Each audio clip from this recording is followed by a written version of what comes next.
ओम शांति। आज 19 मई 2026 की बाबा की साकार वाणी है।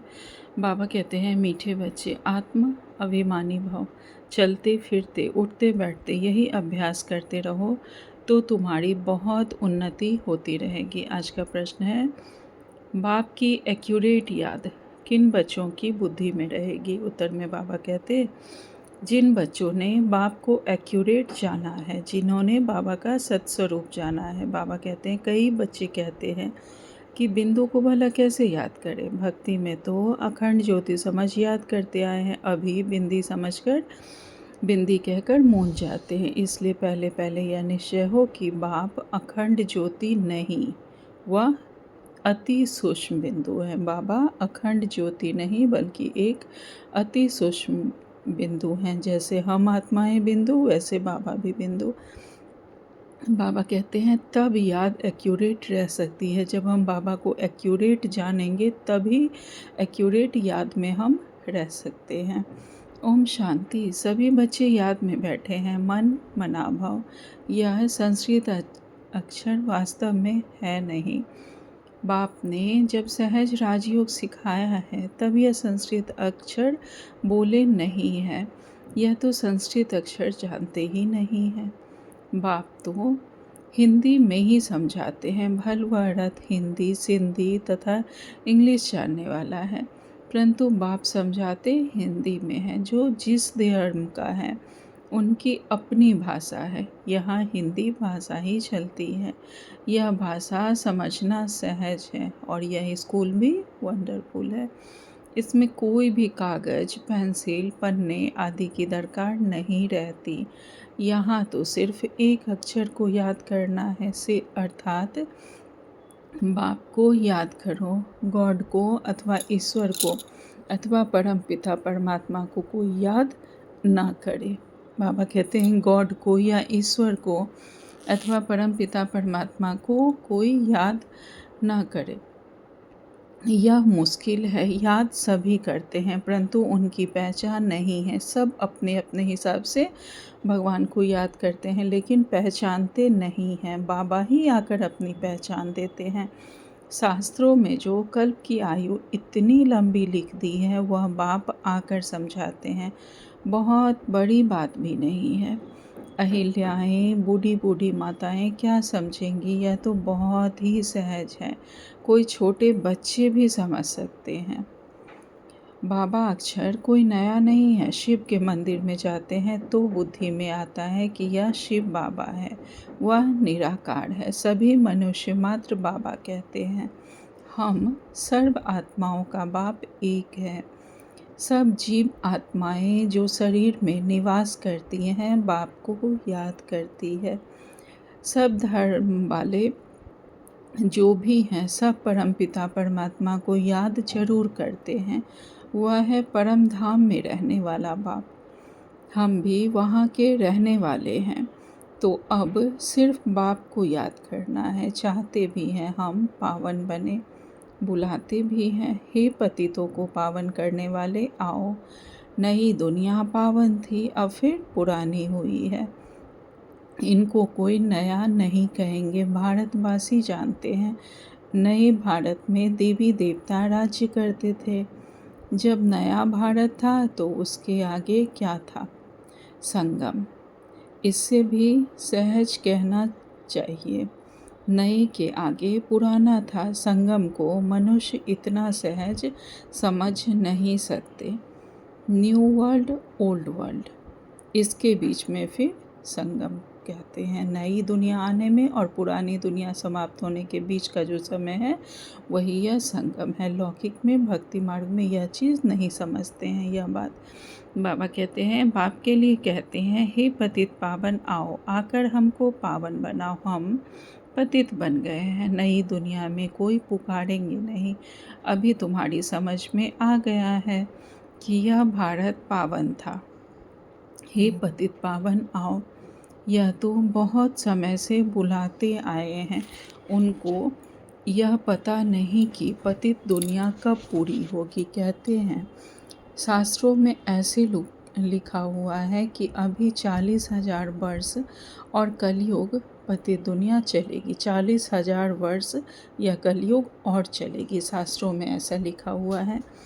तो बाबा कहते हैं बिल्कुल ही घोर अंधियारे में है, अभी तुम रोशनी में हो। बाप ने तुमको अब रोशनी में लाया है। यह 5,000 वर्ष में सृष्टि का चक्र पूरा होता है।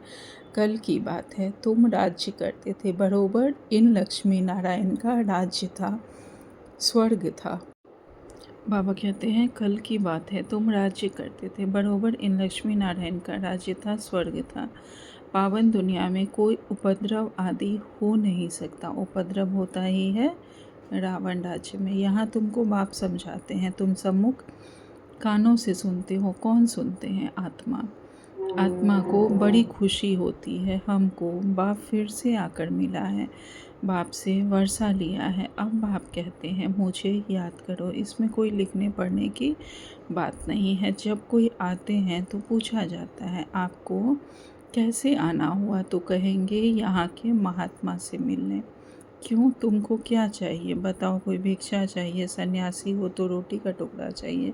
सन्यासी किसके पास जाते हैं? वह रास्ते में मिलते हैं तो रिलीजियस मनुष्य समझते हैं कि यह भी पवित्र मनुष्य है, इनको भोजन खिलाना अच्छा है। अभी तो पवित्रता भी नहीं रही है, बिल्कुल ही तमो प्रधान दुनिया है, इसमें बड़ी गंदगी है। मनुष्य कितना हैरान होते हैं। यहाँ तो हैरान होने की कोई बात नहीं। बाप कहते हैं लिखने करने की भी बात नहीं है, यह पॉइंट्स आदि लिखते हैं धारणा करने के लिए। जैसे डॉक्टर लोगों के पास भी कितनी दवाइयाँ होती हैं, इतनी सब दवाइयाँ याद रहती है। बैरिस्टर की बुद्धि में कितनी लॉ की बातें याद रहती हैं। तुमको याद क्या करना है? एक बात, सो भी बड़ी सहज है। तुम कहते हो एक शिव बाबा को याद करो, वह कहते हैं शिव बाबा कैसे आएंगे? यह भी तुम्हारे सिवाय और किसको पता नहीं है बाबा कैसे आते हैं। यह हम बाबा के बच्चों के अलावा किसको पता नहीं है। ईश्वर कहाँ है? तो कहेंगे नाम रूप से न्यारा है, और फिर कह देते हैं सर्वव्यापी है। रात दिन का फर्क हो जाता है दोनों अक्षर में। नाम रूप से न्यारी तो कोई चीज़ है नहीं। फिर कह देते कुत्ते बिल्ली सब में परमात्मा है, दोनों एक दो के अपोजिट बातें हो गई। तो बाप अपना परिचय दे कहते हैं मुझ बाप को याद करो। गाया भी जाता है सहज राजयोग। बाबा कहते हैं योग का अक्षर निकाल दो, याद करो। जैसे छोटा बच्चा माँ बाप को देखने से ही झट गले लग जाता है, पहले सोच करेगा क्या कि हमारे माँ बाप हैं? नहीं, छोटा बच्चा पहले सोचता है कि क्या ये हमारे माँ बाप हैं कि नहीं। बाबा कहते हैं तुम्हें भी शिव बाबा को याद करना है। भक्ति मार्ग में भी तुम शिव पर फूल चढ़ाते आए हो। भक्ति मार्ग में भी हम शिव बाबा पर फूल चढ़ाते आए हैं। सोमनाथ का मंदिर कितना भारी बनाया हुआ है, जो बाद में मोहम्मद गजनबी ने आकर लूटा था। सोमनाथ का मंदिर भारत में नामी ग्रामी है। सबसे पहले तो शिव की पूजा होनी चाहिए। बच्चों को यह सब नॉलेज अभी बुद्धि में आई है। भल पूजा आदि करते आए हो, परंतु तुमको यह पता ही नहीं था कि यह जड़ चित्र है। जरूर चैतन्य में आया होगा, तब तो वर्ष वर्ष शिव की जयंती मनाते हैं। यह भी कहते शिव परमात्मा निराकार है। आत्मा जानती है हम भी निराकार हैं। अभी तुम आत्माभिमानी बनते हो, बहुत सहज है। वह तो हमारा बाबा है, ज्ञान का सागर, सुख का सागर, पतित पावन है। उनकी बहुत महिमा है। ब्रह्मा विष्णु शंकर की इतनी महिमा नहीं है, एक की ही महिमा गाते हैं। अब तुम बच्चे जानते हो, बाबा आकर हमें वर्षा दे रहे हैं। जैसे लौकिक बाप बच्चों का लालन पालन करते हैं, पढ़ाते नहीं हैं।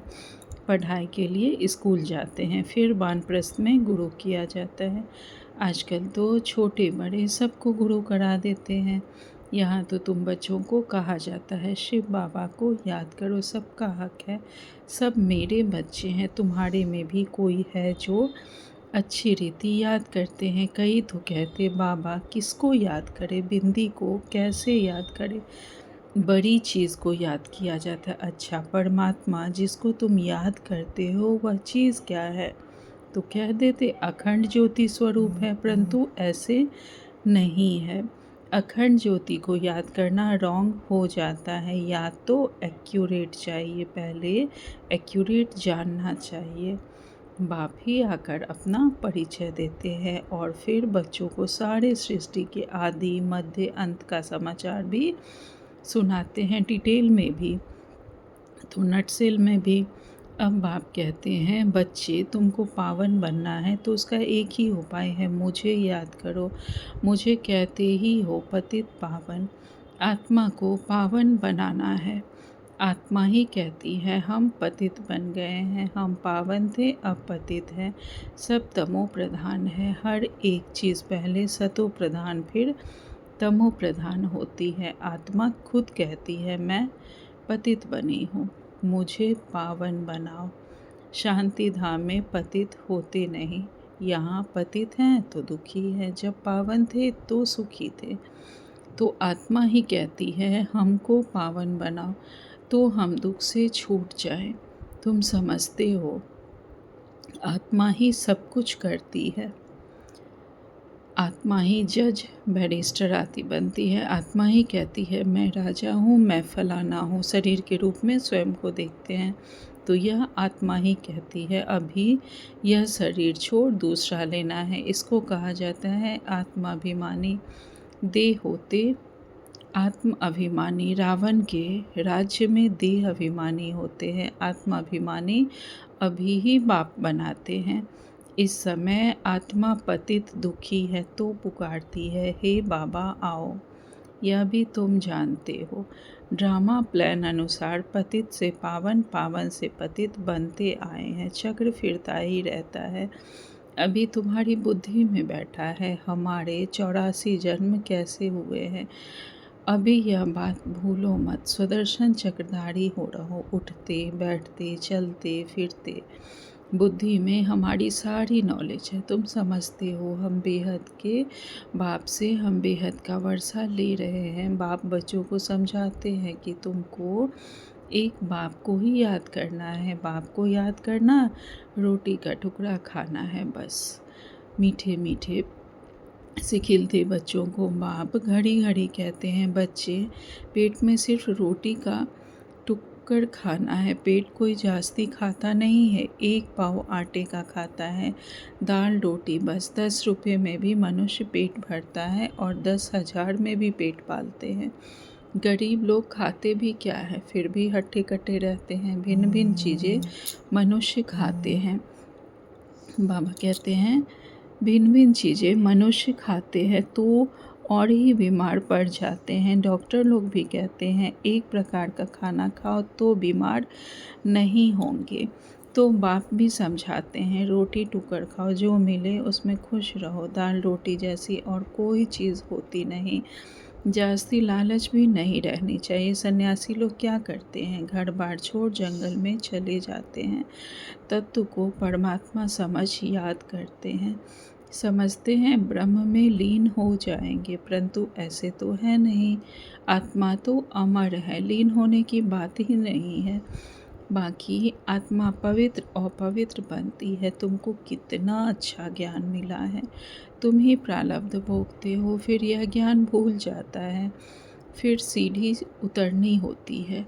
अब तुम्हारी बुद्धि में सारा ज्ञान बैठा हुआ है। हम 84 जन्म कैसे भोगते हैं, यह पाठ कोई भी कभी भी कोई बंद नहीं होता है।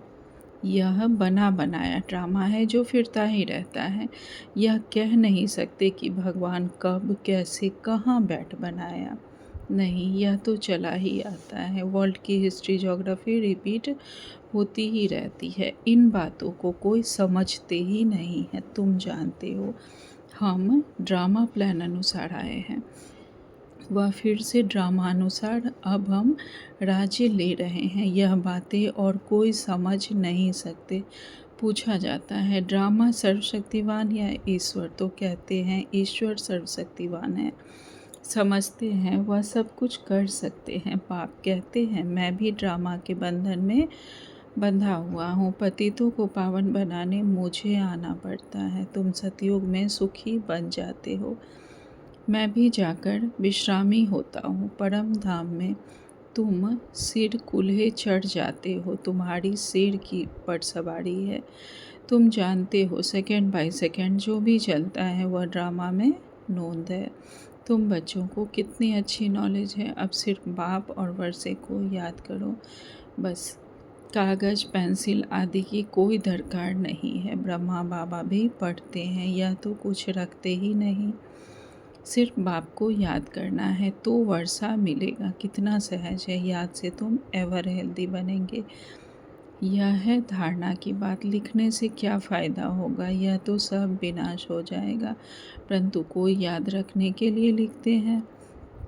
जैसे कोई बात याद करनी होती है तो गांठ बांध देते हैं, तुम भी गांठ बांध लो। शिव बाबा और वर्षे को याद करना है, यह तो बहुत सहज है। योग अर्थात याद। कहते हैं बाबा याद नहीं ठहरती, योग में कैसे बैठे। अरे लौकिक बाप की याद उठते बैठते चलते फिरते रहती है, तुम भी सिर्फ याद करो बस, बेड़ा पार है। अच्छा मीठे मीठे सिखिलते बच्चों प्रति माता पिता बाप दादा का याद प्यार और गुड मॉर्निंग। रूहानी बाप की रूहानी बच्चों को नमस्ते। हम सब रूहानी बच्चों की रूहानी माता पिता बाप दादा को याद प्यार गुड मॉर्निंग और नमस्ते नमस्ते नमस्ते। शुक्रिया बाबा, आपका पद्मा पदम शुक्रिया। आज धारणा के लिए मुख्य सार में बाबा ने पहली पॉइंट कही है, सुदर्शन चक्रधारी बन। 84 का चक्र बुद्धि में फिराते रहना है। बेहद बाप को याद कर बेहद का वर्षा लेना है, पावन बनना है। दूसरी पॉइंट में बाबा ने कहा किसी भी चीज़ की लालच नहीं करनी है, जो मिले उसमें खुश रहना है, रोटी टूकर खाना है और बाप की याद में रहना है। आज बाबा ने हमें वरदान दिया है सदा विजयी भव। बाबा कहते हैं सर्व के दिलों के राज को जान, सर्व को राजी करने वाले सदा विजयी भव। विस्तार में बाबा कहते हैं विजयी बनने के लिए हर एक के दिल के राज को जानना है। किसी के मुख द्वारा निकलने वाले आवाज़ से उसके दिल के राज को जान लो तो विजयी बन जाएंगे, बन सकते हो। विजयी हम बाबा के बच्चे, किसी के दिल की उसे क्या चाहिए जब हम समझ जाते हैं तो बाबा कहते हैं हम विजयी बन जाते हैं। लेकिन दिल के राज को जानने के लिए अंतर्मुखता चाहिए। जितना अंतर्मुखी रहेंगे उतना हर एक के दिल के राज को जानकर उसे राजी कर सकेंगे। राजी करने वाले ही विजयी बनते हैं। स्लोगन में बाबा ने कहा है वैराग्य ऐसी योग्य धरनी है जिसमें जो भी फल डालेंगे वह फलीभूत अवश्य होगा। आज का व्यक्ति सारे हैं सदा उमंग उल्लास में एक रस रहने के लिए जो भी संबंध में आते हैं, चाहे स्टूडेंट चाहे साथी, सभी को संतुष्ट करने की उत्कंठा हो। जिसको भी देखो उससे हर समय गुण उठाते रहो। सर्व के गुणों का बल मिलने से सदा काल के लिए उत्साह एक रस रहेगा। गुणग्राही बनो, अब गुणों को देखते हुए भी नहीं देखो। अच्छा ओम शांति। शुक्रिया।